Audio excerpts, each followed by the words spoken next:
Nous allons, dans un chapitre très court, parler de l'organisation du médiastin. C'est un chapitre pourtant essentiel afin de comprendre comment le médiastin va être compartimenté et comment chacun des éléments va pouvoir fonctionner indépendamment l'un de l'autre. Après avoir étudié les parois du thorax, nous allons maintenant étudier le contenu de la cage thoracique. Voici une représentation très schématique de la cage thoracique, et au centre de ce schéma prend place maintenant le médiastin qui signifie je me tiens au milieu, donc au milieu du thorax. Ce sera une des parties de ce cours. Puis nous étudierons ensuite les cavités qui sont des deux côtés du thorax, à gauche et à droite, cavités qui vont contenir les poumons. Ces cavités sont les cavités pleurales. Le médiastin, tout d'abord. Le médiastin, c'est cette partie hachurée sur cette vue de face de la cage thoracique. C'est en fait un volume avec 6 faces que nous allons ici représenter de façon très schématique en essayant de le rapprocher d'une figure géométrique. Voici les deux lignes obliques qui signent la position des os clavicules, gauche et droit. Et voici cette double ligne courbe en pointillé qui symbolise la position des coupoles du diaphragme. La face supérieure est en fait un orifice. C'est l'orifice cervical, crânial du médiastin qui va permettre la communication du médiastin avec les espaces du cou. Le médiastin est donc largement ouvert vers le haut. À l'opposé, la face caudale est aussi la face diaphragmatique du médiastin. À l'inverse, c'est une face hermétiquement fermée. Et on étudiera un peu plus loin les communications du médiastin avec l'abdomen à travers les orifices du diaphragme.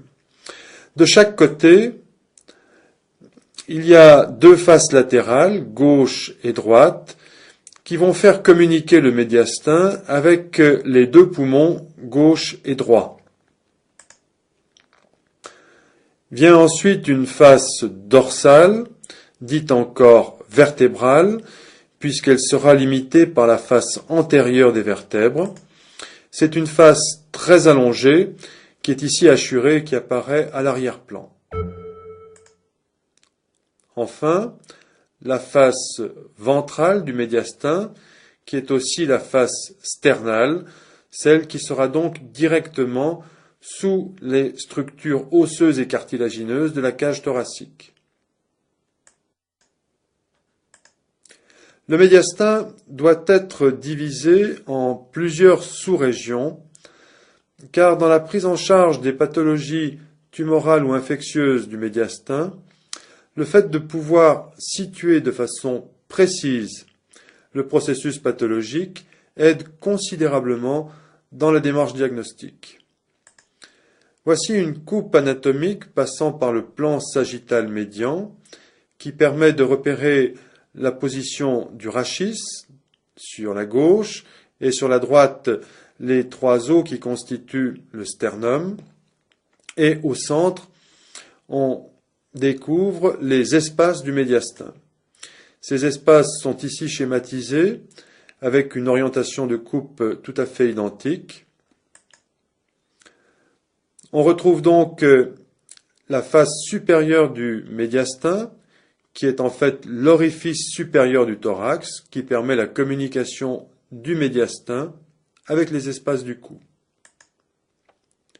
Cet orifice est un orifice virtuel que l'on symbolise par cette ligne oblique qui est tendue entre le plateau supérieur de la première vertèbre thoracique et le bord supérieur du manubrium sternal. Voici une ligne horizontale qui passe par le sommet de la coupole diaphragmatique. sous la volumineuse masse du cœur, et cette ligne se prolonge sur le corps vertébral de la 8e vertèbre thoracique. Mais nous verrons que le médiastin se prolonge encore plus bas et il va en fait se terminer en regard de la 12e vertèbre thoracique. Il va donc être étalé sur toute la hauteur du rachis thoracique. Le volume médiastinal est en fait organisé autour d'un axe central. Et cet axe central, c'est la trachée, c'est-à-dire le conduit aérien qui va conduire l'air depuis les voies aériennes supérieures vers les espaces pulmonaires. Voici maintenant, en avant de la terminaison de la trachée, cet espace marqué en rouge qui correspond au sac péricardique, c'est-à-dire l'enveloppe qui va contenir le cœur et l'origine de ces gros vaisseaux. Par définition, on retire de l'espace médiastinal le sac péricardique. On définit en avant de ce sac un médiastin antérieur. Plus exactement, le médiastin antérieur est en avant de la face ventrale de la trachée et en avant du sac péricardique. Il est limité ventralement par la face dorsale du sternum. Le médiastin moyen est ici représenté par ce petit espace qui se superpose à la trachée, car le médiastin moyen correspond en fait aux parties du médiastin qui sont sur les faces latérales gauche et droite de la trachée. Cet espace paraît extrêmement étroit. En réalité, c'est un espace extrêmement riche en vaisseaux et en nœuds lymphatiques et un espace extrêmement riche en processus pathologiques. Le médiastin postérieur ou dorsal est donc tout cet espace compris entre la face postérieure de la trachée, la face postérieure du sac péricardique et la face antérieure du rachis. C'est cette zone du médiastin qui va donc être la plus étalée en hauteur depuis le niveau T1 jusqu'au niveau T12.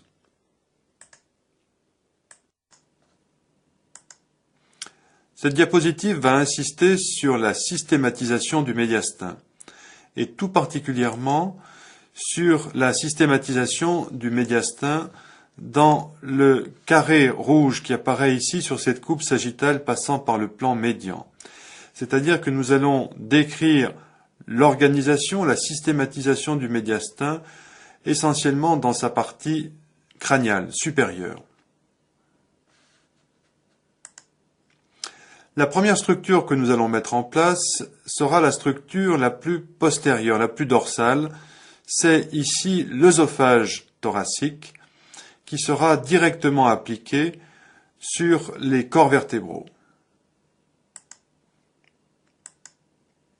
La structure qui prend place plus ventralement que le tube digestif, c'est la structure aérienne, c'est-à-dire sur ce schéma, la trachée qui se divise en deux branches principales, gauche et droite, l'ensemble prenant la forme d'un Y renversé. Les structures digestives et aériennes sont intimement collées les unes aux autres. Le plan plus ventral suivant sera le plan artériel systémique, c'est-à-dire l'aorte thoracique avec son arche, et de cette aorte naîtront les troncs supra-aortiques.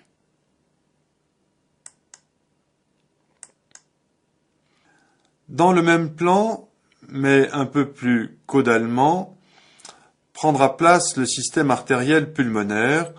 Ce système artériel apparaît en bleu sur le schéma puisque les artères pulmonaires contenant un sang désoxygéné sont par convention représentées de couleur bleue. Plus ventralement que le plan artériel systémique, nous dessinons maintenant en bleu le plan veineux systémique. Il est dans la partie supérieure du médiastin représenté par la convergence des troncs veineux brachiocéphaliques gauche et droit qui forment la veine cave crâniale. En dessous du cœur, on aperçoit un court tronçon de veine cave caudale. Voici en dessous de cette zone médiastinale supérieure la masse cardiaque enfermée dans le sac du péricarde, sac péricardique. Les veines pulmonaires sont des structures qui sont placées derrière le sac péricardique et qui ne peuvent pas apparaître sur cette vue antérieure. Sur cette vue antérieure, on va donc en surimpression faire apparaître cet ovale rouge qui symbolise la position de l'atrium gauche du cœur et les 4 veines pulmonaires qui convergent vers cette cavité. Les veines pulmonaires sont par convention représentées en rouge puisqu'elles vont transporter un sang riche en oxygène comme celui du système artériel systémique.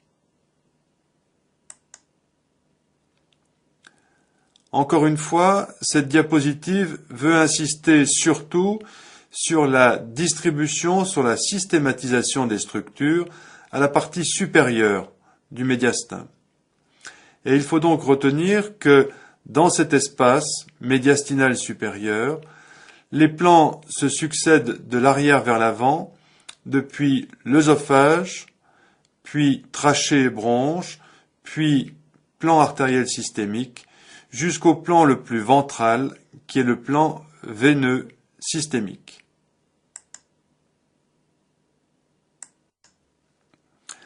La diapositive précédente vient donc de montrer que seuls les plans du médiastin supérieur étaient systématisés.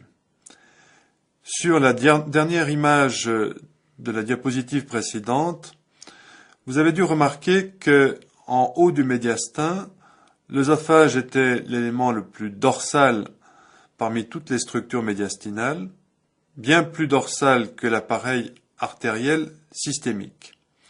Mais en bas de ce schéma, en dessous de la masse cardiaque, c'est l'appareil artériel systémique qui est l'élément le plus dorsal, c'est-à-dire que l'œsophage a derrière lui l'aorte thoracique. Pour essayer d'expliquer ces structures, il faut rajouter un schéma qui va mettre en surimpression l'appareil artériel systémique et l'œsophage. Sur ce schéma, on voit que l'axe digestif, c'est-à-dire l'œsophage thoracique, a un trajet rectiligne. Il ne fait que traverser le médiastin depuis le haut jusqu'en bas. En fait, l'aorte thoracique va s'enrouler autour de cette structure qui apparaît comme fixe. C'est ce que montre ce dessin avec une aorte qui sort du cœur, une aorte ascendante qui donne des branches supra-aortiques. Cette aorte est plus ventrale que l'appareil digestif. L'arche aortique va passer contre le bord gauche de l'œsophage, puis l'aorte descendante va progressivement se glisser derrière l'œsophage. L'aorte descendante va même croiser l'œsophage puisque tout en bas du schéma, l'aorte est exactement dans le plan sagittal médian, alors que l'œsophage est légèrement latéralisé à gauche. C'est dans cette position que les deux structures vont traverser le diaphragme.